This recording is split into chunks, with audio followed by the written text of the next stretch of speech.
We went to John McCain, and Congressman Paul is on the beeper line with us. Congressman, thanks for your time. We appreciate it. Thank you. Good to be with you. Hey, Congressman, do you give the president's policies credit for thawing markets for auto sales and student loans? What do you think of what the president said in his speech?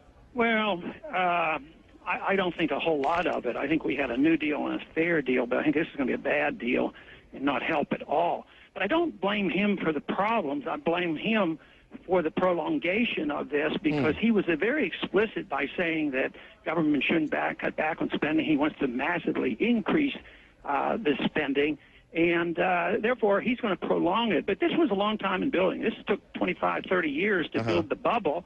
And everything he talks about is reinflating the bubble and buying up bad assets. And then later on, we'll deal with discipline. But he mentioned that individuals don't want to spend money because they're doing the correct thing. They're pulling back, they're saving, and that's what an individual's supposed to. But a country shouldn't be any different. When you spend beyond your means and have too much debt and too much borrowing, that's what you have to do.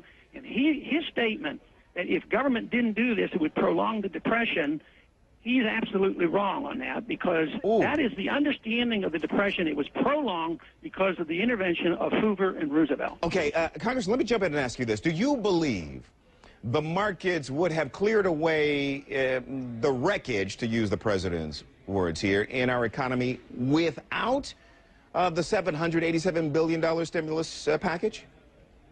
Well, it wouldn't be completely done, but this way is going to go on for years and years, and they're going to destroy the dollar. I've used the analogy about a sound foundation, but the foundation should be on a sound dollar, and we don't. He never even mentioned the Federal Reserve. The only time he talked about money was, if we create $1 and put it in the bank, we're going to get $7 or $8. He's preaching inflation, and that's how you destroy the value of the dollar. That's actually the way you liquidate debt, too. Unfortunately, that is a tragic way of liquidating debt because you punish those foolish people who are out saving money and planning for their future. They want to take care of themselves. So we preach a deliberate policy of ruining the people who act fiscally responsible. Gotcha. So you clearly are suggesting that a different set of policies would have shortened the duration of this downturn. Give me a couple of areas, just two. That's all I have time for. I'm sorry. But give me two policies that you would have pursued differently from the president that might have curtailed the length and depth of this recession. Okay, maybe General Motors went bankrupt 1 year ago and somebody bought up the bad assets so they could get their house in order or something. That would have been over and done with. And we'd be back buying their cars by now. Because right now we're not going to buy their cars because we don't know what the government's going to do to GM.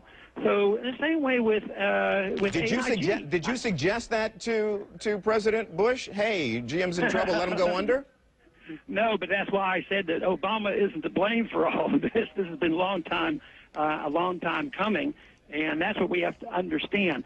It's Keynesian interventionist economics that we're pursuing. They went awry, and now all we're doing is accelerating it. It leads to a business-government partnership which trends toward fascism. It is socialism, but when you get in bed together and businesses are owned and regulated and controlled, that is a fascist can I say something to you? You know what? Very few people will remember the context in which you use that word fascism. Is that responsible to toss that word around? Well, that is if you don't understand an economic fascist versus military fascism, and I'm not referring to military fascism.